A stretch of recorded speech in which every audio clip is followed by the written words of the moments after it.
Moi, je suis à la contre-courant et je me suis dit, c'est le moment surtout vu le virus qui nous menace, je me suis dit, bon, honnêtement, j'ai rien à perdre en fait. Donc, je me suis dit, on fait all-in sur Internet. Et on a décidé vraiment d'accélérer, que ce soit en termes de communication, partager davantage, produire énormément de contenu. Donc là, on était rentré dans une série de une vidéo par jour pendant un mois. On a lancé des podcasts, on a produit pas mal de lives, etc. Donc, on a vraiment produit massivement pour justement apporter le maximum de contenu pendant cette période de crise. Parce que justement, cette période de crise, pour moi, enfin, pour tout le monde, en fait, c'est une grosse remise en question qu'on doit se faire par rapport à tout ce qui est finances personnelles et même au niveau même du développement personnel, en fait. Surtout au niveau des finances personnelles, parce que ça montre bien que du jour au lendemain, on peut se retrouver à la porte de son entreprise pour des raisons incontrôlées. Tu vois, c'est quelqu'un qui travaille très bien aujourd'hui ou dont même l'entreprise performait incroyablement bien jusqu'à présent. Du jour au lendemain, il peut se retrouver comme ça à la porte. Donc, nous, on a voulu maximiser en termes de contenu, donc partager le maximum de stratégies, en fait, pour permettre aux personnes de prendre conscience que, en fait, c'est pas en situation de crise comment dire, en fait, tout ce qui a trait à l'investissement, c'est justement pour se préparer, en fait, à des situations comme celle-ci. Parce que quand tout va bien, on se dit, OK, les investissements qu'on a fait sont bien et tout, c'est rentable, etc. Mais quand tout va mal, on est bien content d'avoir fait des investissements parce que finalement, le choc, en fait, d'un point de vue financier, n'est pas très, y a pas un gros impact, en fait. Moi, personnellement, que ce soit au niveau des revenus locatifs et même de l'activité d'entreprise, j'ai pas eu d'impact. Donc, tout, toute cette situation nous a nous a obligés, en fait, à produire énormément de contenu. Et justement, ça nous a amené à recruter massivement à l'interne, en fait. Donc, on a mobilisé pas mal de personnes pour produire du contenu, nous aider dans la production, la diffusion, l'accompagnement des personnes, que ce soit en ligne et même également en termes d'accompagnement immobilier. Donc, pour répondre à ta question de manière courte, en fait, c'est que pour nous, il n'y a pas eu d'impact. Il y a eu un impact, en fait, si tu veux, d'un point de vue stratégique, c'est qu'on s'est dit, ben, il est temps pour nous de se digitaliser davantage, de se professionnaliser, de partager plus d'informations. Donc, clairement, moi, je le vois plutôt comme une opportunité, en fait, pour, euh, pour, pour notre activité, en fait. Que ce soit dans l'immobilier et même dans l'entrepreneuriat, c'est vraiment une opportunité. Donc, clairement, ça ne va que aller de l'avant, ça ne va que croître dans les semaines, mois et voire même années à venir, à mon avis. Yes. Et est-ce que toi actuellement, est-ce que tu limites les dégâts? Est-ce que tu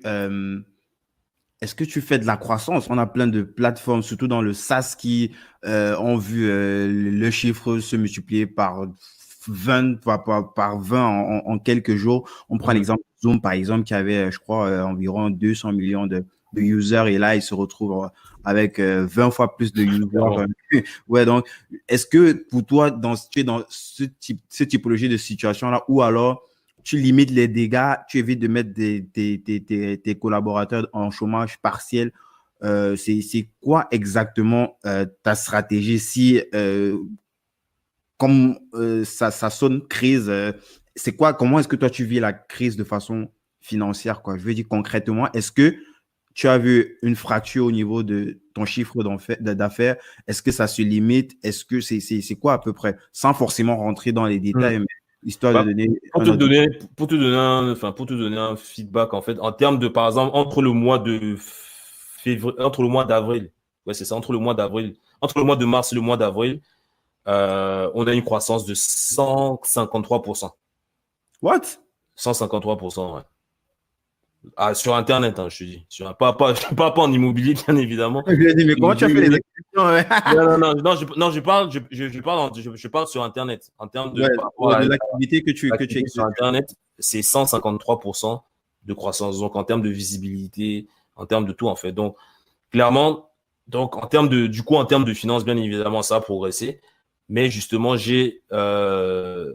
je me suis dit, c'est le moment d'investir davantage. Donc, tout ce qui a été généré de par cette croissance-là, justement, on l'a réinvesti à l'interne pour vraiment booster l'activité, quoi. Bien sûr, on est en train de sécuriser parce que c'est bien beau de faire c'est bien beau de faire de la performance.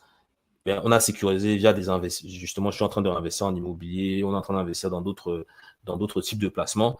Et donc, c'est ça. On a réinvesti davantage et on a embauché davantage. Donc, non, en termes de, il n'y a pas eu de chômage partiel au contraire même.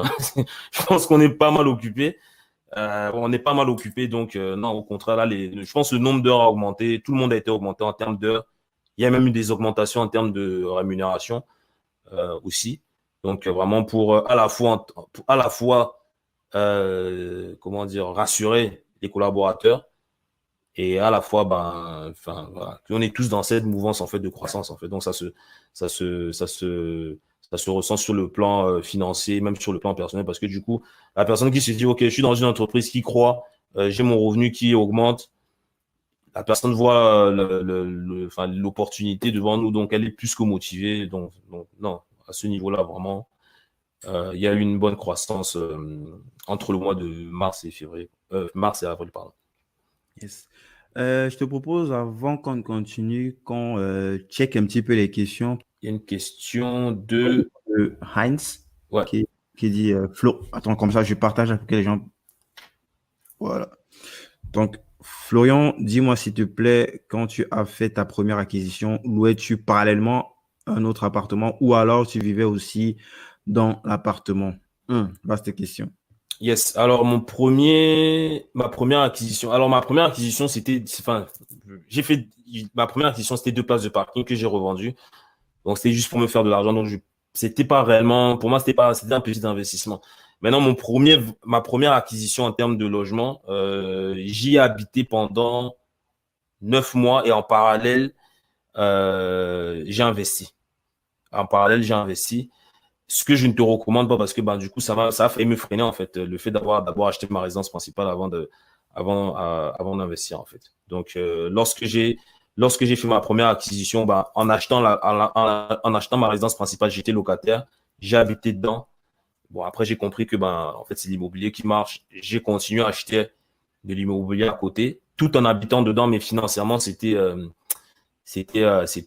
compliqué. Et c'est même l'une des raisons qui a un peu accéléré mon départ de la France, en fait. Du coup, en fait, quand j'ai quitté mon appartement, j'ai tout de suite sauté, je suis tout de suite venu au Canada. Donc, voilà, je pense que j'ai répondu à la question de Hens. Donc, on a aussi une question Salut, de. Roger. On s'est parlé juste avant avec Roger. Justement, en parlant d'investissement, vous pensez quoi des crypto-monnaies dans quelques jours? Ah ouais, il y a le Bitcoin halving, ouais, effectivement. Donc, Alors, tu veux qu'on réponde ça par rapport à, justement, parce que tu as teasé vite fait justement le fonds d'investissement qui traite partiellement de ce sujet-là. Est-ce que tu veux répondre à ça maintenant ou... moi, je peux répondre sans être bien évidemment un expert. Moi, je suis pas, voilà, je travaille avec des partenaires qui eux sont spécialistes en crypto-monnaie. Donc, on a beaucoup investi de par justement la croissance qu'on a eue sur les 2 mois. On a beaucoup investi en crypto-monnaie parce que justement, une fois de plus, la situation montre que c'est une valeur refuge en fait. Enfin, c'est une monnaie refuge dans le sens où aujourd'hui, tu vois les banques, même moi l'autre, je crois que c'était hier. Hier, j'appelle la banque j'appelle la banque pour faire un virement, impossible de faire les virements, enfin ton argent est bloqué, etc. Certaines banques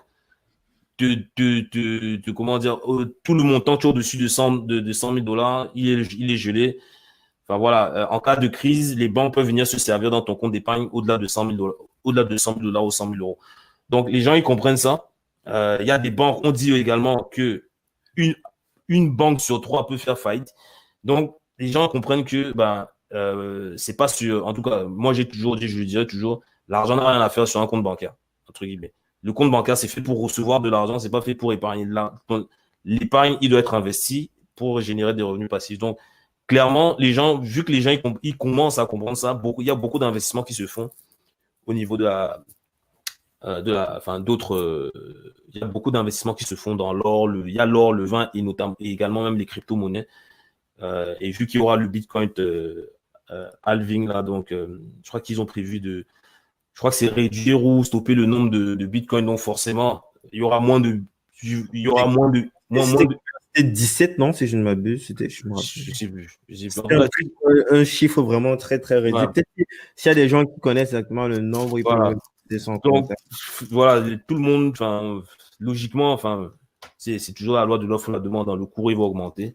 Donc je pense qu'il y a beaucoup de personnes qui vont se faire pas mal de retours sur investissement, pas mal d'argent en fait, je voulais dire par rapport à ça. Yes. Ben, je propose peut-être qu'on rebondisse dessus.